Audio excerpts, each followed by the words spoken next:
Avis vascular centre మన దేశంలోనే the best varicose vein hospital. Hitler అన్న సినిమా రీమేక్ యాక్చువల్గా. రీమేక్ సినిమాకు రాస్తున్నప్పుడు, స్ట్రేట్ సినిమాకి రాస్తున్నప్పుడు అంటే మీరు మారిస్తే అది ఒక రిస్కే కదా, డైలాగ్స్ మార్చినా ఏం రాసినా రిస్కే కదా. ఆ చేంజ్ ఏంటి ఒక మామూలు స్ట్రేట్ సినిమాకి రాయడానికి, రీమేక్ సినిమాకి రాయడానికి? యాస్టీస్గా దించేయడం కొంతమంది చేస్తుంటారు, మీరెలా? నా దృష్టిలో అసలు రీమేక్ సినిమాలు చాలా కష్టం. క్రెడిట్ తక్కువ వస్తుంది. నువ్వు ఎంత బాగా రాసినా వాడు ఒరిజినల్ చూడడు. వాడు ఒరిజినల్లో ఉంటుందిలే ఈ డైలాగ్ అనుకుంటాడు. ఎవడు చూపిస్తాడు? రెండు పక్క పక్కన వేసి చూడు అందులో ఉందా, నేను రాశాను చూడని ఎవడైనా చూపించగలరా? లేకపోతే ఆ పర్ఫార్మెన్స్ అందులో అలా ఉంది, అంతకంటే బాగా చేశాను చూడని ఎవరు చూపించగలరు? ఎంతమందికి చూపించగలరు? ఆ రకంగా శ్రమ ఎక్కువ పడాలి. ఒరిజినలే రాస్తే ఏదో డబ్బింగ్ సెన్సార్ స్క్రిప్ట్ రాసేవాడు రాసేసినట్టు ఉంటుంది. లేకపోతే వాడే ఇటురా అంటే ఏమో ఇటు వాంగో ఇటు ఏవండి ఎన్నాంగో ఎంగ పారంగో ఏవండి ఇటు చూడండి అని ఉంటుంది ట్రూ ట్రాన్స్లేషన్ తమిళ్ తెలుగుది. కానీ మన తెలుగుకి వచ్చేటప్పటికి ఏవండి ఇటు చూడండి అని అన్నాం మనం. చూడండి అంతే మన ఎక్స్ప్రెషన్ అది. అదే కాకుండా గ్రామరే కాకుండా అతను ఎక్స్ప్రెషన్ ఇచ్చాడు, మనం ఇంకో కొత్త ఎక్స్ప్రెషన్ ఎలా ఇవ్వాలి? అంతొద్ది చాలు అందులో లేదు. ఉల్లిపాయలు ఇదే ఉల్లిపాయలు ఇంట్లో వాడితే ఎక్కడ మీ కళ్ళల్లో నీళ్ళు వస్తాయి, ఉల్లిపాయలు తరిగితే ఎక్కడ మీ కళ్ళల్లో నీళ్ళు వస్తాయని ఇంట్లో ఉల్లిపాయలే వాడడం మానేసిన వెర్రిబాగులోడే మీ అన్నయ్య. ఇలాంటివి ఎన్నో ఎన్నో ఎన్నో చూసుకుంటే రెండు తెలుస్తుంది. ఎవరు చూస్తారు, ఎవరు చెప్తారు? చూసి నేనే చెప్పుకోవాలి. నేను చెప్పుకోవడం స్వాత్కర్షలా ఉంటుంది. నేను పుడింగిని నేను డిఫరెంట్గా రాశాను అని. మరి చాలా అందులో అలాంటివి ఉంటాయి. లేకపోతే అన్ని రాత్రి నేను రీమేక్ అయిపోయినప్పుడు, ట్రాన్స్లేషన్ అయినప్పుడు 2 గంటల్లో చేసేయచ్చు దాన్ని.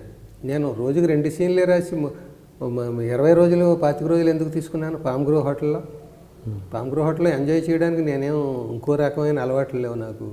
టెన్షన్, నాకు రూమ్ బిల్లు పెరుగుతూ ఉంటుంది. ప్రొడ్యూసర్ నా అకౌంట్లో ఎంత ఖర్చు పెట్టేసాను అనుకుంటాడు, నాకు సీన్ కదలట్లేదు, డిఫరెంట్గా రాయాలి, ఈ తపనే సరిపోతుంది.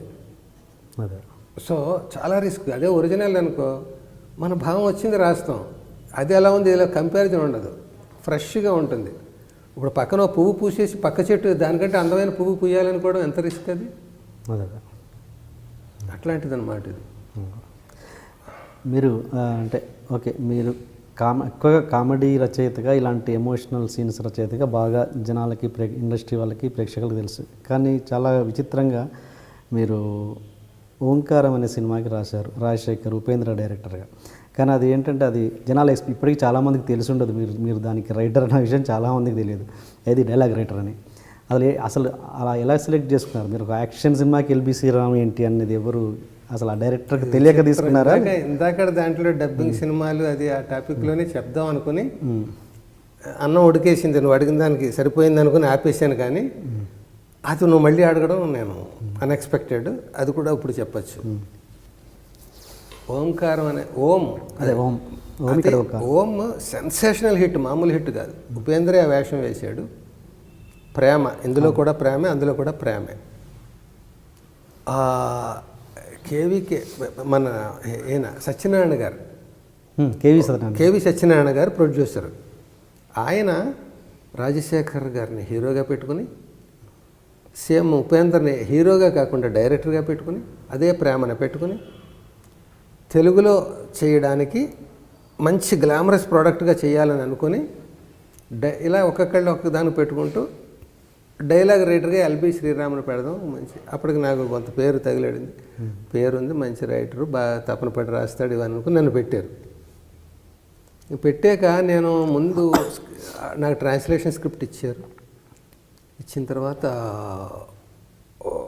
శాంపుల్గా 4 సీన్లు రాసి ఉన్నాను. అప్పటికి ఆయన ఓ రోజు పిలిచాడు ఉపేంద్ర గారు, సార్ శ్రీరామ్ గారు ఎలా రాస్తున్నారు, ఎంతవరకు వచ్చింది ఏంటి?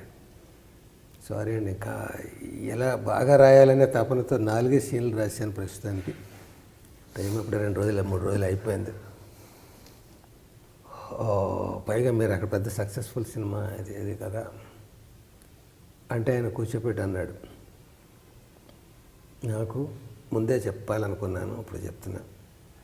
కేవి సత్యనారాయణ గారు నాకు డైలాగ్ రైటర్ని ఇవ్వండి అంటే మీ పేరు చెప్పారు, మిమ్మల్ని ఇచ్చారు.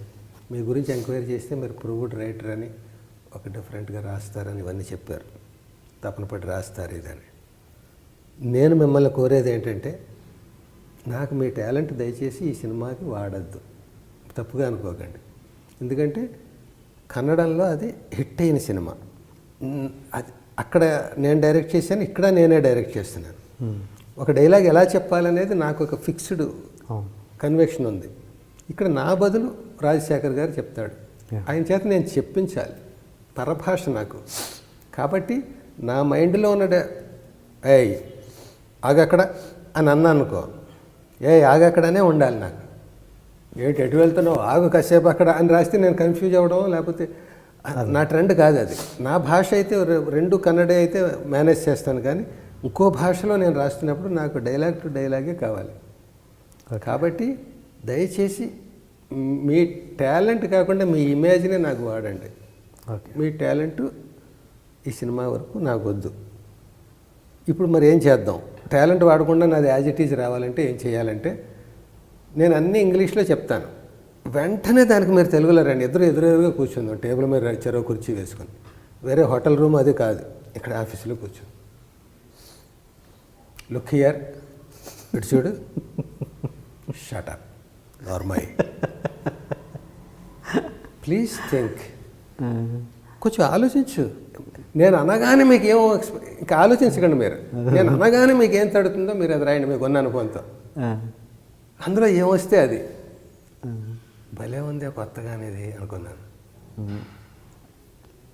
3 సిట్టింగ్స్లో 3 హాఫ్ డేస్ 3 ఫుల్ డేస్ అయిపోయింది మొత్తం స్క్రిప్ట్. అది కూడా ఆడుతూ పాడుతూ, ఆయన ఏదో లంచ్ బ్రేకులు, బ్రేక్ఫాస్ట్ బ్రేకులు, ఇలాగ అన్నీ అవుతూ గ్యాపులతో అలా రాస్తే 3 రోజులు అయిపోయింది స్క్రిప్ట్. లేకపోతే నేను 30 రోజులు రాసేవాడిని. ఇలా మదన పడుతూనే ఉండేవాడిని, చెరుకు పిప్పు తిప్పుతూనే ఉండేవాడిని, అలా ఉండేది. భలే ఉందే ఇలాగ అనుకున్నాను. అలాగే నాకు క్రాంతికుమార్ గారి దగ్గర అరుంధతి సినిమా, సౌందర్య, అందులో నేను ఆయనతో నన్ను బాగా ప్రేమించేవాడు ఆయన. ఆ ఒక్క పాడితే ఎక్స్పీరియన్స్ తప్ప.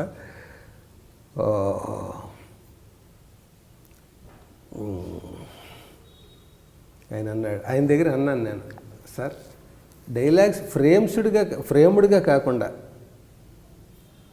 ఒక ఫ్లోలో మామూలు కలోకియల్గా వాడతాం కదా మన జీవితంలో. సార్ డైరెక్టర్ గారండి రాద్దాం అనుకున్నానండి, కానీ అదేనండి ఆ సీన్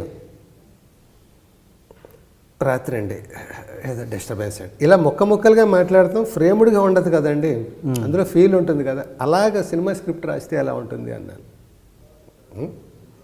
రాయ్ బాగుంటే చేద్దాం అన్నాడు ఆయన. మళ్ళీ నేనే ఛాలెంజ్ పెట్టుకోవడం, నేనే దానికి ప్రూవ్ చేసుకోవడం. రాశాను, నచ్చింది ఆయనకి. 2 సీన్లు ఇచ్చి రాసి వినిపిస్తుంది. మొత్తం అంతా ట్రెండ్లో రాశాను. నువ్వు కావాలంటే అరుంధతి ఆ దృష్టితో చూడు, అన్ని డైలాగులు అలా ఉంటాయి. కానీ మరి అలా కంటిన్యూ చేయడం కష్టమే. మన ప్రాసలు, మన పంచులు, మన ఈ ట్రెండ్ మెయింటైన్ చేయాలి కదా. అన్నీ అలా కలోకియల్గా రాస్తే కూడా ఇది రామ్ గోపాల్ వర్మ గారి స్టైల్ నిజానికి అది. ఆయన దాంట్లో అలాగే ముక్కలు గాను ఎక్స్టెన్షన్లు గాను ఉంటాయి డైలాగులు. ఆ ఫ్లోలో ఏమొస్తే అది. 100 రూపాయలకి మర్డర్ చేసిన రోజులు ఉన్నాయి. ఆ ఫ్లోలో ఏమొస్తే అది కదా. అలాగా అన్ని రకాలు ఒక్కొక్కటి అనుభవం. అంటే మీరు చాలా ఆత్మాభిమానం గల వ్యక్తి కదా, చాలా కదా. అంటే ఇప్పుడు దురాత్మాభిమానం.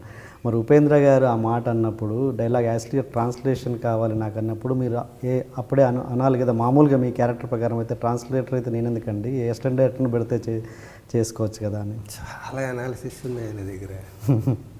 ఏది వదలవు కదా, నువ్వు చెప్పేసాడు బాగానే చెప్పాడు అని ముందుకెళ్ళావు కదా, మొత్తం కూలంకషంగా నిజంగా అనాలి. కానీ నాకంటే ఛాలెంజెస్కి నేను ఇష్టపడతానయ్యా. ఇలా రాయి అన్నాడు, పోనీ అలా ఎందుకు రాయకూడదు, బాగానే ఉంటుంది. నేను ఇలా కలోకియల్గా మాట్లాడతానని అరుంధతిలో అన్న నేను, ఇతను నాకు ఎలా కావాలో అలా రాయండి. అది ట్రాన్స్లేషన్ అయినా నీ ఇష్టం వచ్చినట్టు రాయమంటున్నాడు కదా. ఓకే, అండర్స్టాండ్ కింద నించో అని రాయమంటలేదు కదా. అర్థమైందా? అండర్స్టాండ్కి మీనింగ్ ఏంటి? అండర్స్టాండ్ కింద నించో కాదు, అండర్స్టాండ్ అర్థమైందా అండర్స్టాండింగ్ నువ్వేం రాస్తావు అదే రాయి, ఓకే. కింద నించో అని రాయమని బౌండరీస్ ఇవ్వలేదు ఆయన. నేను అంటూ ఉంటాను, దాని కరెక్ట్ తెలుగులో మీరు ఫీల్ అయిన తెలుగు రాయండి అన్నాడు. ఓకే. నాకు స్వాతంత్రం ఇచ్చినట్టే, కానీ ఆలోచిస్తూ ఫ్రేమ్ చేస్తూ రాయొద్దు. నేను నా స్క్రిప్ట్ నేను ఇంగ్లీష్లో రాసుకున్నాను. ఎప్పుడైతే నేను తెలుగులో చేయాలనుకున్నానో డైలాగ్ రైటర్తో నాకు ఈ ప్రాబ్లం వస్తుందని నేను ఊహించి ఇంగ్లీష్లో రాసుకున్నాను. నాకు కన్నడ వచ్చు, ఇంగ్లీష్ వచ్చు, తెలుగు ముద్దగా వచ్చు. అదే. దాన్ని ముద్దుగా రాయండి మీరు.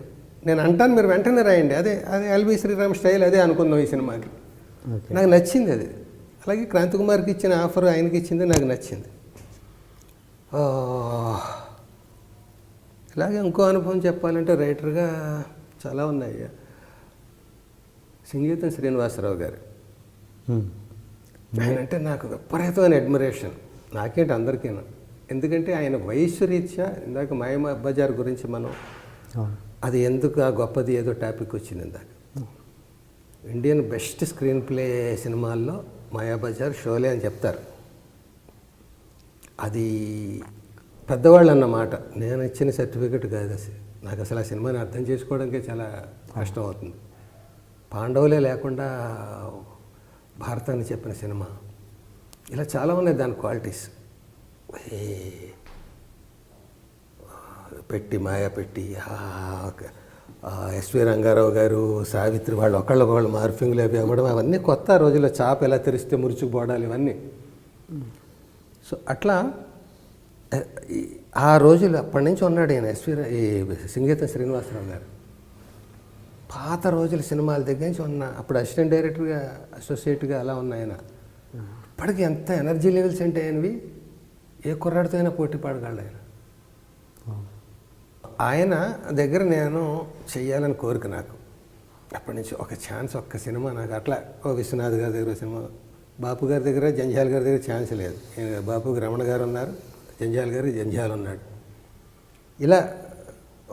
ఇలా కొందరు దగ్గర చేయాలని కోరికలు. ఆ కోరికలు ఆయన దగ్గర చెయ్యాలి ఎప్పుడైనా. లెజెండరీ, ఆ పాతకాలం నాటి ఆయన కామెడీ అంత భలే ఉంటుంది, ఆ స్లాబ్ స్టిక్ అదంతా భలే ఉంటుంది. నేను కూడా కామెడీ ప్రూవ్ చేసుకున్నవాడిని ఇవన్నీ అని కలలుగా అన్నాను. తీరా రాజేంద్ర ప్రసాద్ గారి సొంత సినిమా మేడం, ఇంకేంటి నా హీరో, నా స్టార్టింగ్ సినిమాలన్నీ హీరో రాజేంద్ర ప్రసాద్ గారు. అప్పులప్పారావు, ఆ ఒకటి అడకు, ఇలా స్టార్టింగ్ సినిమాలన్నీ రాజేంద్ర ప్రసాద్ హీరో. అప్పట్లో నేను వేరే హీరో అయినా కూడా ఈయన ట్రెండ్ని దృష్టిలో పెట్టుకుని ఇదే డైలాగ్ ఈయన ఇలా చెప్తాడు, ఆయన నోట్లోంచి వస్తే కొత్తగా ఉంటుంది, అలా కొంచెం అట్లా బ్యాలెన్స్ చేసుకుంటూ రాశాను. అప్పుడు ఆ కొత్త ఆర్టిస్ట్కి కొత్తగా ఉండేది, ఇది ఇమిటేషన్లా కాకుండా. అలాగా మన హీరోయే ప్రొడ్యూసర్ మేడంలో అని ఆయన ఇంటికి వెళ్ళాను, రాజేంద్ర ప్రసాద్ ఇంటికి. అంటే ఏంటి ఎలా వచ్చారు, బాబాయ్ ఏంటి నిజమా, ఆయన స్టైల్లో ఉత్సాహంగా మాట్లాడాడు. మేడం సినిమాకి డైలాగ్స్ అవకాశం ఇస్తారేమో అని వచ్చాను అడగడానికండి. నా ఎల్బి శ్రీరామ్ ఛాన్స్ కోసం ఇంటికి వచ్చి ప్రొడ్యూసర్ని అడగడమా, insult, you are writing, you are my writer అన్నాడు ఆయన. ఇంకా మనకి కాదండి, నాకు ఎప్పటి నుంచో కోరిక. ఇంకో సినిమాకి అయితే నేను సిగ్గుపడేవాడిని అడగడానికి. ఆయన దగ్గర రాయాలని నాకు కోరిక అండి. మీరు ప్రొడ్యూసర్, ఆయన దగ్గర ఎలా అడగగలను, నేను అడగలేను. మీరు ప్రొడ్యూసర్, మిమ్మల్ని అడిగేయచ్చు. అందుకని ఒక ఛాన్స్ చూద్దాం, మీరు కమిట్ అయ్యి ఉంటే ఓకే, లేకపోతే మీరు రాస్తున్నారు ఫలానా చూడండి, నేను చెప్తాను శ్రీనివాస్, ఇవన్నీ అన్నారు. అంతే. తర్వాత అనుకోకుండా ఏమైందంటే, ఆ ఊళ్ళో ప్రతాప్ హోటల్ అని అక్కడ ఉండేది చెన్నైలో, అక్కడ సెట్టింగ్స్. డైరెక్టర్ గారు వచ్చేవారు కాదు, ఈ కో డైరెక్టర్స్ వాళ్ళు నేను. ఆ క్రేజీ మోహన్ అన్న ఆయన తమిళ్లో రాసేసాడు మొత్తం. ఓకే. ఆ స్క్రిప్ట్ తమిళ్లో రాసింది, కో డైరెక్టర్లు తమిళ్ నుంచి తెలుగు ఏంటో చెప్తారు, అది నేను తెలుగులో రాయాలి. ఇప్పుడు సేమ్ ఉపేంద్ర టాపిక్ లాగి. ఇదేంట్రా ఇలా వచ్చింది. అప్పటికి నేను ఇంకా ఇది రాయలేదు, ఓంకారం రాయలేదు. ఓంకారం హైదరాబాద్ షిఫ్ట్ అయ్యాక 94లో షిఫ్ట్ అయిన తర్వాత రాశాను. అది మద్రాసులో ఉండగా అనుభవం. ఇదేంటిది, నేను ఎంతో కలల కన్నా చోట crazy Mohan great writer doubt లేదు.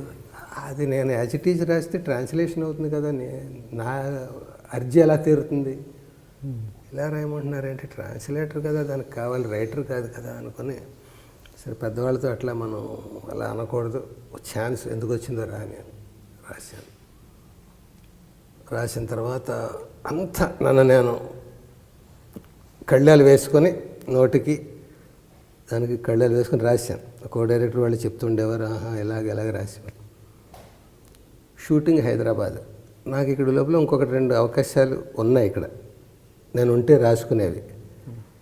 హైదరాబాద్లో నేను ఉండాలి, షూటింగ్ ఆయనకి సంగీతం గారికి దగ్గర ఉండాలి రైటర్. నన్ను అక్కడ ఎక్కడో గెస్ట్ హౌస్లో పెట్టారు. రోజు షూటింగ్కి రావాలి, రాత్రి రేపటి సీన్లు హోంవర్క్ చేయాలి. ఏం చేయాలో తెలియదు నాకు. సెట్లో ఆయన అన్నీ మార్చేస్తున్నాడు. నేను ఇంకో వెర్షన్ రాయమంటే రాస్తున్నాను, ఇది ఆయనకి నచ్చట్లేదు.